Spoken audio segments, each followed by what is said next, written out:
Right. Hello, everyone, and thank you for joining us this afternoon. Today, about 12:43, I believe, the European Parliament's position on the Artificial Intelligence Act was adopted in plenary with a large majority. And now, without further ado, let's hear from some of the key players. We have the co-rapporteurs as well as the President of the Parliament with us today. So Roberta, over to you, please. Thank you very much. Good afternoon to you all. Before coming here, I thought I would ask ChatGPT what I should say about artificial intelligence, and it gave me this answer. I suggest you to highlight the importance of responsible AI development and usage. You could talk about the potential benefits of AI in improving efficiency and solving complex problems, but also address concerns around privacy, bias and job displacement. You could also emphasize the need for collaboration between policymakers, industry experts and the public to ensure that AI is developed in a way that benefits society as a whole. I think the answer shows that artificial intelligence is already very much part of our daily lives. Moreover, it raised a number of questions related to ethics, scrutiny, innovation and the essential need to get the right regulatory framework in place. So now let me, as a real person, thank Brando Benifei and Dragoş Tudorache for your hard work. How many hours, days, nights it took, how many hours, days and nights it will still take for your hard work and for having found a balanced and human-centered approach to the world's first AI Act, legislation that will no doubt be setting the global standard for years to come. I thank also the members, the administrators and assistants who worked so tirelessly to reach an agreement on this first set of regulations to manage risk and develop lawful use of AI. And all of this is perfectly consistent with our will to be world leaders in digital innovation based on EU values such as privacy and respect for fundamental rights. I think we can all be proud of ourselves. Europe is leading and will continue to lead in AI legislation. I will just make a couple of observations before handing over to the co-rapporteurs. First of all, technology evolves. Innovation brings us forward and opens up new possibilities. And as legislators, we need to seize the opportunity. It is about change. It is about understanding that we cannot afford to remain stagnant and about not being afraid of the future. Second, going forward, we are going to need constant, clear boundaries and limits to artificial intelligence. And here there is one thing that we will not compromise on. Anytime technology advances, it must go hand in hand with our fundamental rights and democratic values. And finally, we must reconsider how we legislate and think in the face of unlimited access to artificial intelligence, because a new age of scrutiny has begun. So there are many things that cannot be digitalized: emotions, will, and judgment. All this belongs to us, to this House, which has the ability to set the tone worldwide. This is all about Europe taking the lead, and we do it our way, responsibly. Thank you. Thank you. Over to Brando, please. Thank you, Roberta. Thank you, President. I think we have made history today. We have set the way for the dialogue that we will need to have. We started having with the rest of the world on how we can build responsible AI for our globe, for the systemic risks that this can entail, but also thinking of everyday citizens, consumers, businesses, institutions that need to be supported in having an intake of AI so that they can get the best out of the AI, get all the opportunities out of that, but also be sure that they can trust that the institutions have built a system of safeguards that can identify the real risks, not overburden AI when it's not needed to do unnecessary checks, but do very serious conformity assessment when there is a high risk for health, safety, and fundamental rights. And we did have also the courage, also expanding with the vote of the European Parliament in this direction, to ban, to forbid those uses that we think are not to be accepted, that are unacceptable, unbearable risks in our context, because we think they go against EU values. Today we had a last-minute divergence in the Parliament on one point, on which the committee proposal, the one we worked on with Dragoş, has prevailed on maintaining a clear ban on real-time biometric identification. There was the tentative to politicize this, to transform this in a propaganda tool, but we have won in the Parliament to maintain a clear safeguard to avoid any risk of mass surveillance, and at the same time maintaining the possibility with the non-real-time biometric identification to pursue criminals and any risks that we have in society. We have also proposed, as you know, something that was not there in Commission text and was not in the text of the Council. We have gone much further on the regulation of generative AI and general purpose AI and foundation models. We have put some important elements on the table, and we need to be clear that no voluntary initiative, no global effort to coordinate, which is crucial, I said it at the beginning, will hinder or influence in a limiting way the work that we are doing to have strong legislation, especially on transparency in this case, when we deal with generative AI. We want content that is produced by AI to be recognizable as such, and we want deepfakes not to poison our democracy. So there are a lot of issues where we have worked also to enhance the proposal of the Commission. Now we will go to trilogues already tonight. We will start this work so that we can deliver in time for this parliamentary mandate to be able to conclude this work. This is what we want to do, and this will be our commitment. Thank you. Thank you. And Dragoş, please. Thank you, first of all, President, for being with us here. Thank you, Brando, very much for the work that we've done together to get us to today. Of course, still a lot of work ahead of us with the Council, but already today, I think the political signal that we're sending is a very, very important one. 3 points that I want to make to complement what President Metsola and Brando have already said. One is balance. The one thing that we have from the very first conversation that I've had with Brando preparing to go into the work with the shadows, the one thing that we wanted to achieve with this text is balance. Yes, it's true. The main objective, stated already in the Commission proposal, was that this would be a human-centric approach to artificial intelligence. And we have served that agenda well with our text. There are protections. I won't add to what Brando has already said about how seriously we have taken the prohibitions of use of artificial intelligence in the text, how seriously we have looked at the high-risk applications and the mechanisms to make sure also that we're not limiting unnecessarily how high-risk applications would be forced into compliance. We have introduced something that, again, was not in the initial proposal, which is redress.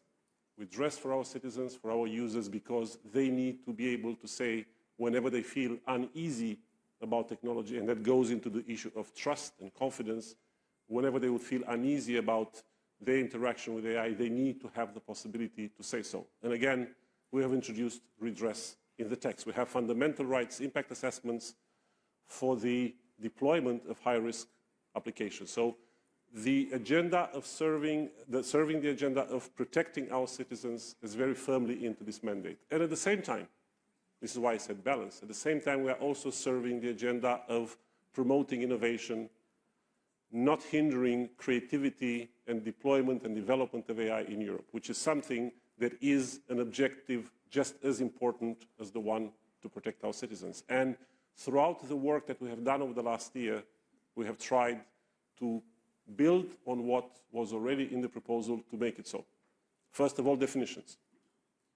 We have worked hard, and it wasn't easy. There was an ideological battle also in this House on definitions, but we achieved to have a definition that is not only clear in terms of what AI is, but it is a terminology that is perfectly aligned with the OECD definition, with the US definition. That means that we can achieve AI alignment and help also our companies to have a level playing field with others when developing AI. At the same time, we have gave a very clear mandate for standard setting, something that in previous legislations of the EU, such as GDPR, we did not do.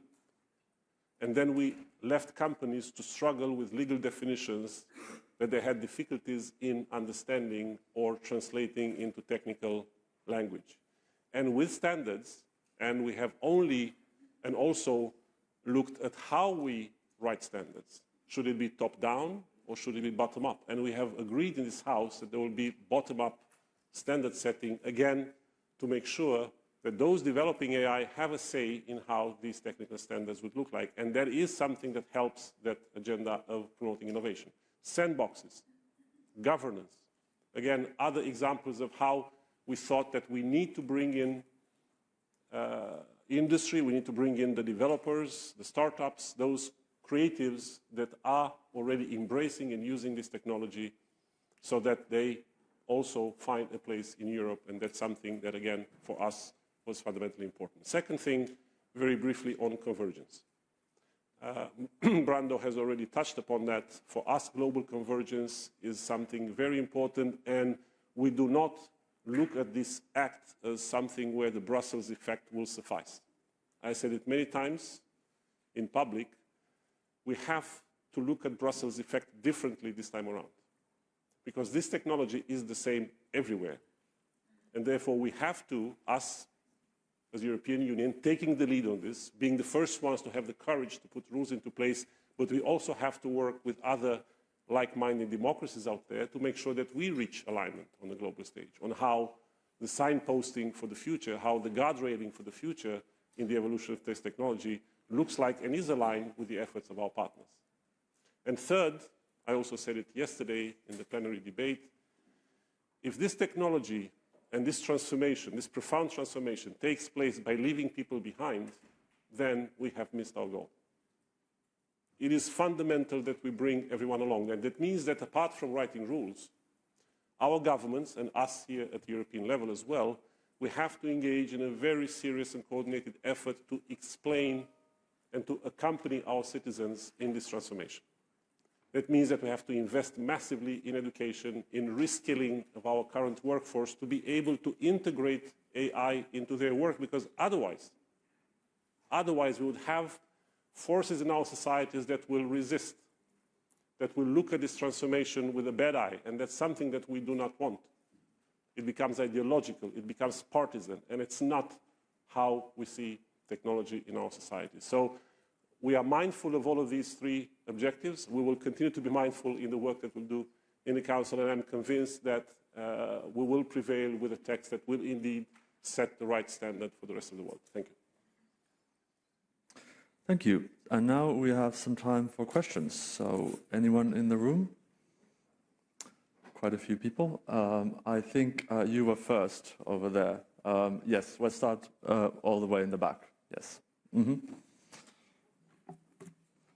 You spoke about the ban on real-time biometric identification remaining in the position. How do you expect that to pan out when it comes to negotiations with the Council? And what do you say to digital rights campaigners that say this should have gone further toward a ban, for example, in uses around migration border controls? Thank you very much. Well, maybe I will start with the second part of the question, because we did discuss very seriously in our negotiating team on the issue of migration and border management. And our decision, which was a decision that was supported by all political groups, was that we will deal with artificial intelligence that is used in the context of migration management and border management as high-risk applications, which does bring a very serious responsibility on the side of those developing or deploying this technology in the context of migration and border management. It does come with a very clear set of obligations in terms of transparency, in terms of explainability, in terms of redress as well, which I mentioned earlier, which is very important in terms of a fundamental rights impact assessment, because it is a high-risk application. So we think that this brings the necessary balance in the way migration and borders would be managed. And then when it comes to remote biometrics, again, we have also, as you could probably imagine, spent hours negotiating this until today. And we did have a deal, and that deal passed today, a deal that we thought brings that balance. We have seriously looked at the interests of society and our citizens in terms of privacy, and this is why we have gone one step further than the Commission by taking away the exclusions for law enforcement, but we did not do it without thinking at the issue of safety and security of our citizens. And we introduced another part of that article where we say that biometric identification can still be used with the right judicial authorization right after the image collection takes place. So we have, again, tried to weigh in and balance out the two interests. And when it comes to negotiations with the Council, like with everything else, we have our position now, our mandate. The Council has theirs, and we will have to find a solution sitting at the table.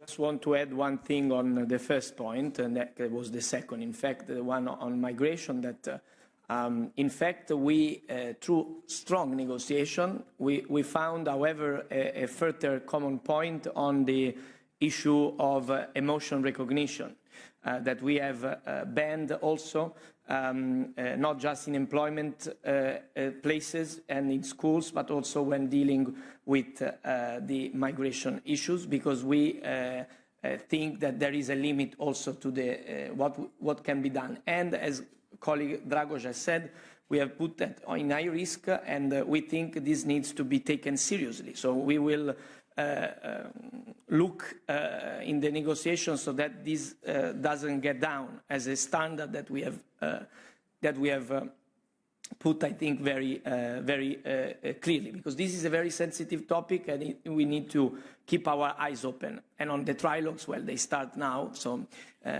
we have our position, and we will see what will happen. We will negotiate as we always have done.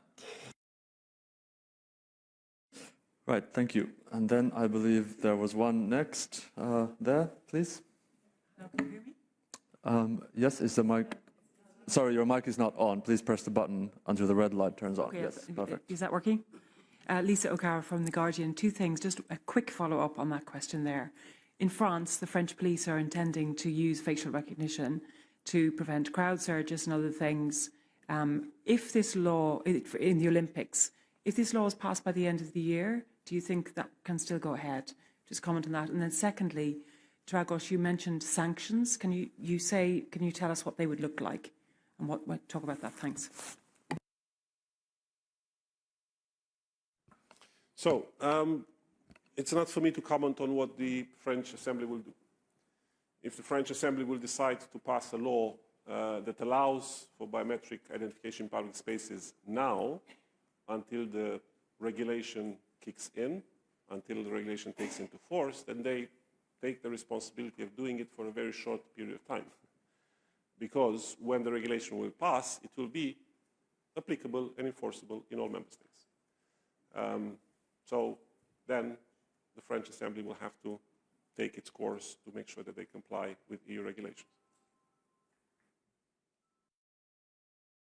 Sanctions, sorry. I often get the question, does this law have teeth?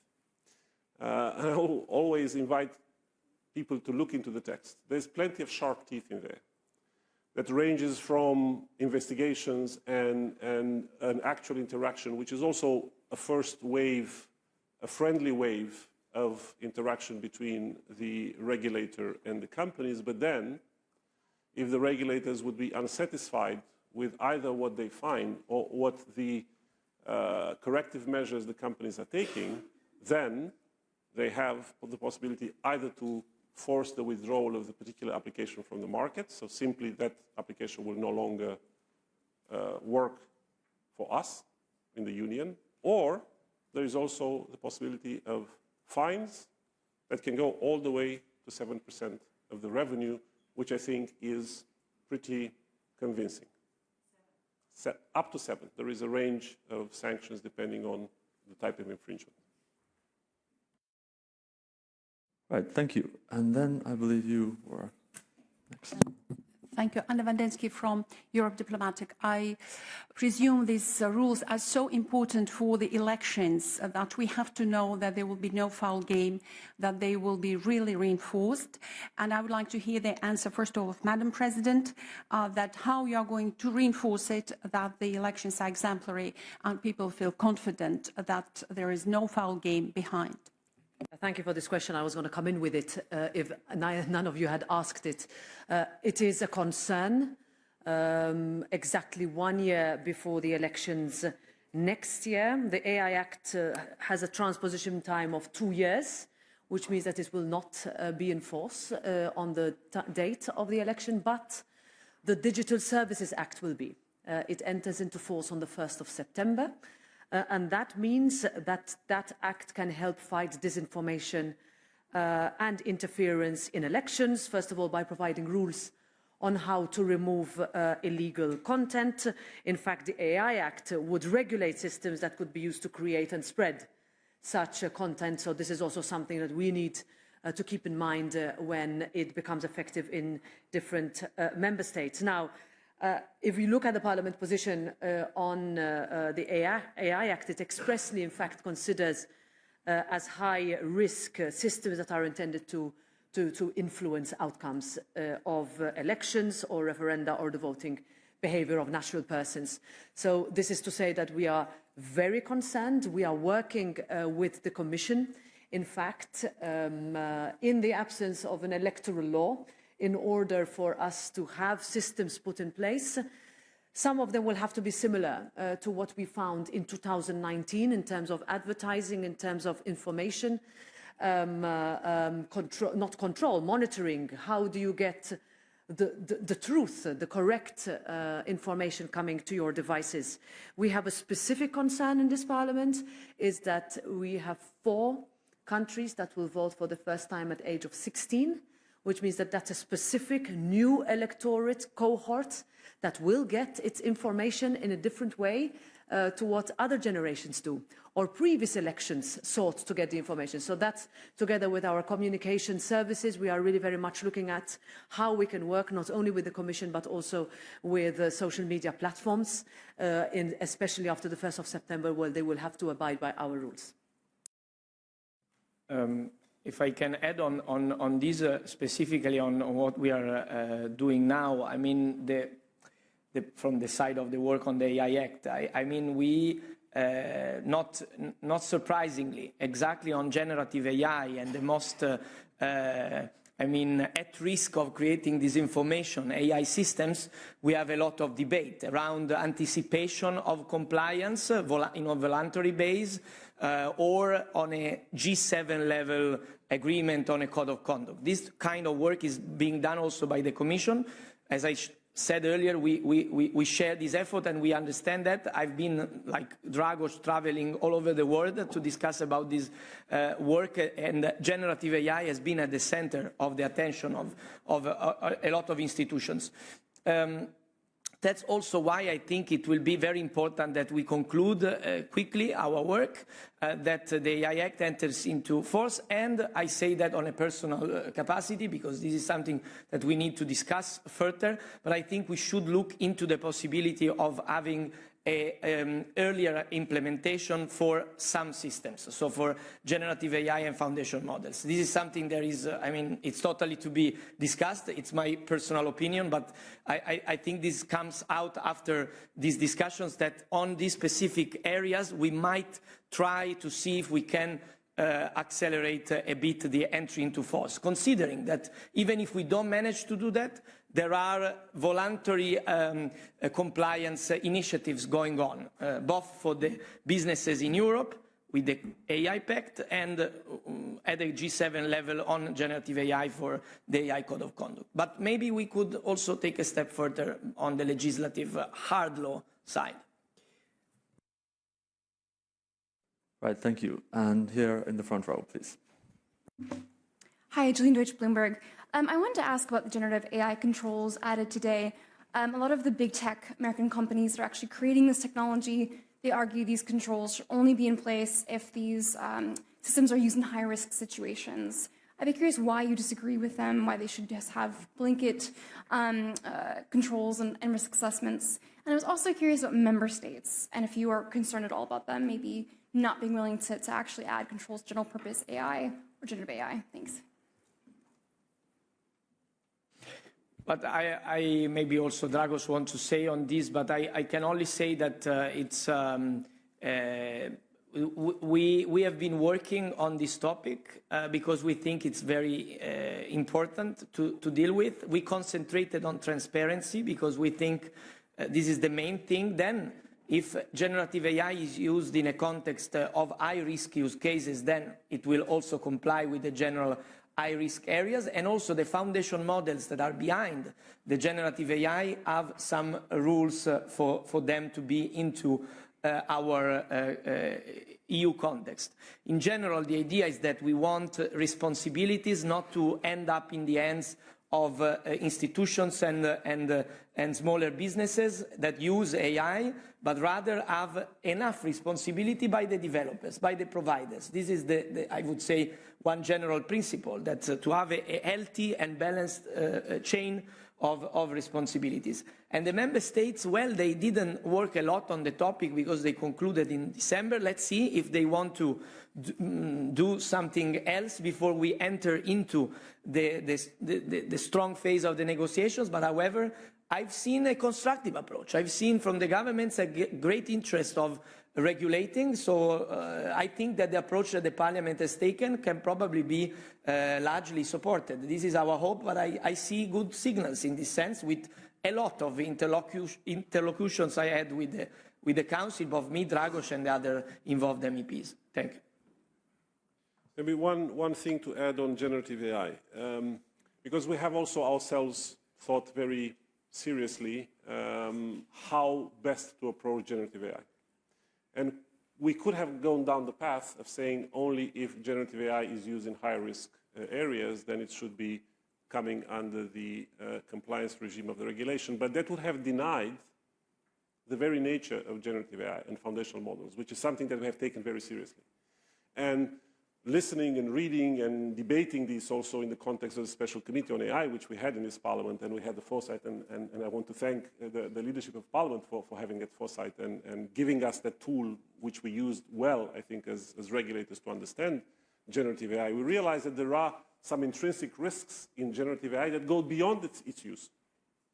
It is in the very nature that they are built, in the very nature that they are exposed to large amounts of data that can then generate content that will actually be breaking the law. And we see already harmful effects of the content generated by foundational models. We see them almost in daily news.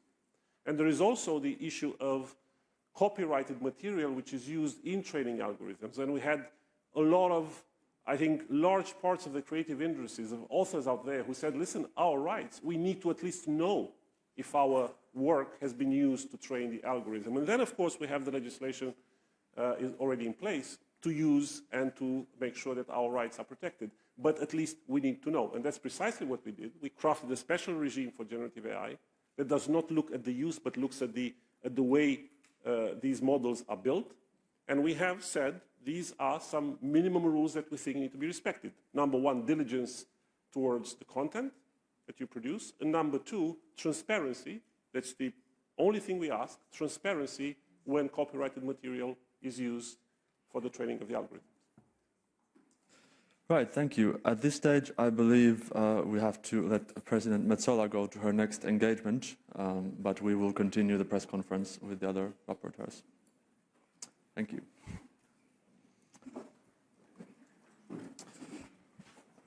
Yes, and next question in the room over there. And yes. Thank you. Luca Bertuzzi from Euractiv. I have two questions related to the EPP amendments on remote biometric identification. First of all, where does that leave you in terms of your relations with the EPP as you walk into the trilogues?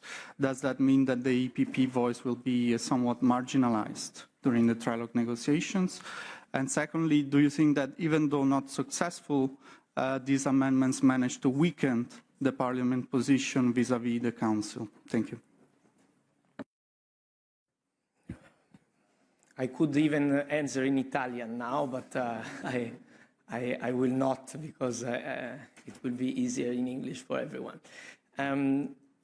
I think that what happened today shows that agreements should be respected, because if you break them, we are mature enough as a parliament and the work of political groups to organize to stop the trial to break agreements. So this tentative completely failed, and I think this, I'm sure, will bring EPP with a more responsible attitude back at the table. We need them like we need the other groups, especially if you look, we had a large majority support in the final vote, which includes also EPP that you mentioned. So we want to keep this large support to the act. And I just say that today we have seen that it's better to respect pacts. Otherwise you lose your face also and the results that you can obtain.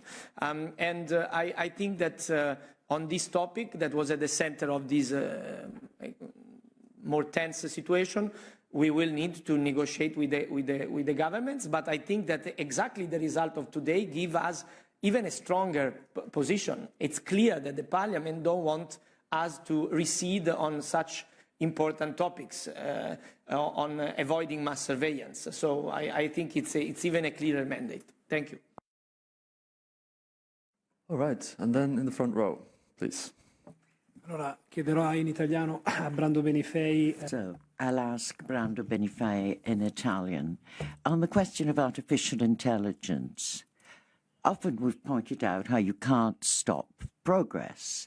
You can regulate it, though. Don't you have the feeling that putting all these rules to something that not even its creators can actually manage, can be seen, especially from the part of the United States, for instance, because they're the ones who are managing this type of technology, is not seen as a sort of attempt to stop something that is still in its birthing stage? I must say that this type of reaction, that these doubts on our activities, on our actions, were already present some time ago, a year ago, when I was talking with legislators from other countries, including the United States. However, today, the attitude is quite different. It seems to me that many are trying to catch up with us.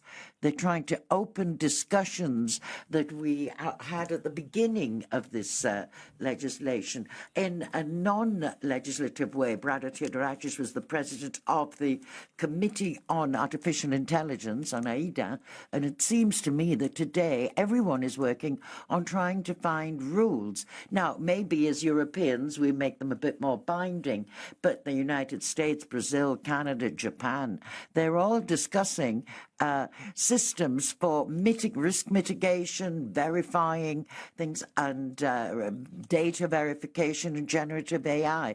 Maybe they're a bit behind us on laws, but they are talking about the same sort of things, at least in democratic contexts. So we're looking at differences maybe in countries with different cultures. We have legislation which protects our consumers, which is higher than any other country of the world. We've got a higher level of privacy protection culture, but that's the final result. But the idea of discussing these benefits that are put at risk by AI is shared. So I think if we can maintain a balance on the freedom of for experimentation, such as compulsory sandboxes that we've put in order to support business modules, startups and so forth, but asking developers to do their part too in order to reduce or eliminate risk, I think at this point we'd be opening the way, which will allow us to discuss with it, to talk with the rest of the world and maybe set up a global regulatory system. Take a question online, since Alfonso has been waiting for some time. please press the speak button. Hello, Alfonso Bianchi, Europa Today, Italy. Sorry to go back on the facial recognition in real time. I just have a question because before you start the press conference, Margaret Vestager commented on the vote, and she said that the Commission still support, she said, two well-rounded exceptions. One should be for when there is a child missing and police is searching for the child, and another one is when there is a terrorist attack and there is someone on the run. You said that you still want a judge to approve something like that, but this seems to be not something that could be easily done, because it seems to me that these are emergency situations, decisions that should be taken in very fast time. So on this point, do you think you will be able to find an agreement, or do you think this is going to be a red line, even because the vote of today, you turned down an amendment of the EP that was just asking for these two rounded exceptions? Thank you. Well, I always said that in a negotiation, you don't go with the red lines. You go with mandates. So we have a mandate that was very clear, that was adopted today. And the Council has a mandate that is also very clear, and that was adopted in the Council. And the Commission has made a proposal, and I think it's only natural that they defend that proposal. So that's about red lines and negotiations. Now, in terms of substance, our belief is that you can serve the interest of protecting citizens, whether children being abducted or terrorists that are attacking the streets, with the technology as it stands. Biometric identification is in fact an exact science, and it already works. The Schengen Information System, which is, by the way, the system and the biometric matching system behind the Schengen Information System, which is the biometric search engine that every law enforcement in Europe is using, is already active since more than 10 years and does not work with artificial intelligence.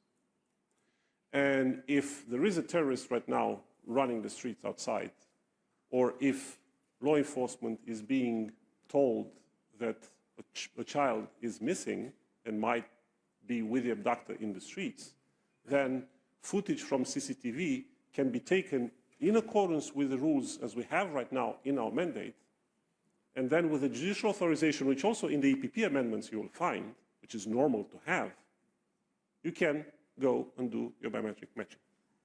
So that is why I said that already in the context that we have developed, and again, we have taken our time to seriously consider finding that balance that we need to find, I think both objectives can be well served. But again, we will go into negotiations with the Commission, with the Council, each of us with our mandates, and we will try to find a deal as we always do. Thank you. Anyone in the room with another question? Oh, there in the back, please. Thank you. In the US, every month, more and more voice cloning, frauds and deepfakes are bringing the issue of AI into the agenda. Is the European Parliament concerned about the issue, and how the legislators across Europe can protect their citizens from these AI malpractices? Well, yes, we are worried about this, and you also know that this is not connected only to AI. This could be done also without AI, with simple faking things and using social media. So on one hand, as President Metsola said, the Digital Services Act, which again was something that, to connect to a previous question, was big. At the beginning, I found a lot of legislators from outside the EU saying, but this is a protectionist, this is too much, this is... Now the debate is how we do something similar and how we implement it. The discussion about how we protect from our democracy from this is already ongoing with some existing instruments. But clearly the AI Act will give more instruments because it will act on the AI-generated deepfakes in the context of the generative AI by creating all the safeguards to make this identifiable and not confuse reality with fake news. We see the potential to make it even worse than how it is today, because still today we have problems, and when people, because it happens to me discussing on these topics, that people tell me, but shouldn't we rely on education? Shouldn't we tell people that they should have multiple sources, that they will? Yes, we need to do that, but until now, it's clear that this is not sufficient. We should do that, but we also need safeguards that are applicable, that in this case can make deepfakes identifiable and so make them for what they are, fiction, not reality, not something that should inform our public debate. Thank you. We also have a question in the chat, which I can read out. So on the timetables, what are the odds of this act taking effect just before the parliament elections of June 2024? I presume Val means being finally approved after trilogues. Well, I think the odds are very good that we will finish negotiations this year. We have a clear commitment on the side of the presidency of the council for that, and certainly we are committed to make that happen. And we are pretty confident that this actually can be finished by the end of the year. Then is the question of entering into force, which is a different discussion. Right now, in the proposal, we have a 2-year period. And if I might add my personal view to Brando's personal view earlier, I also think that in light of the sense of urgency that we now see everywhere on actually bringing rules even quicker, some months ago, people were saying that we are too fast. Now people are worried that we are too slow with the legislation coming into force. I think that in the negotiations with the Council and with the Commission, this is one aspect that we can look at. We have to be very careful because it's not only the issue of making sure that there is enough time for companies to comply, but from my point of view, an even more serious issue is, will our member states and our governments have the time to mount up the type of expertise in the authorities that will be taking the role of market regulators? And I think that's a very serious question, and we cannot just play with the dates to serve that sense of urgency. But specifically to the question, I don't see how it can actually come into force before elections next year. They are in June, so that is virtually impossible. And we will see in the trilogues what is the best date for entry into force. Thank you. I think we have time for one final question before we have to wrap up. There in the back corner, please. Thank you. So, does this legislation set a burden to the general usage of generative AI? Like, practically, what exactly would change in ChatGPT if this legislation was enforced today? And secondly, in the same time, does it leave space for the development of the European equivalent of ChatGPT? Well, the answer to the second one is very simple. I can make it quick, yes. I think there is plenty of space, and it's not the legislation that would hinder the development of a European ChatGPT. There are other things. Developing a model like ChatGPT requires resources, enormous resources. People don't talk about that. And it is access to those resources and access to that type of funding that might be more of a hindrance in the way of European businesses than these rules. So that's the second part of the question. And the first question, on the generative AI, our rules are on 3 levels. First, so if the rules will be enforced today, what ChatGPT will need to do is, number one, mind the interests of those downstream of the value chain to make sure that they pass on the information they need for them to comply if they go into high-risk areas. Number 2, they'll have to be transparent about the data sets that they used in training ChatGPT, how ChatGPT functions, the basic parameters of the system. And number 3, and most importantly, the 2 specific things for generative AI, for example, for ChatGPT, i.e., they would have to show that they have, in the course of developing and designing their algorithm, they have seriously considered the lawfulness of the content that might be produced. Now, I have a question mark if they did ask that question when they developed. And number 2, they would have to reveal all of the copyrighted material that they use in the training of the algorithm. They have to document it. We say comprehensively document, and be transparent about that. This is what ChatGPT will have to do tomorrow if the legislation will come into force. Thank you. Okay, I think that is all we have time for today. There are other engagements coming, so thank you very much for everyone following, and have a good day.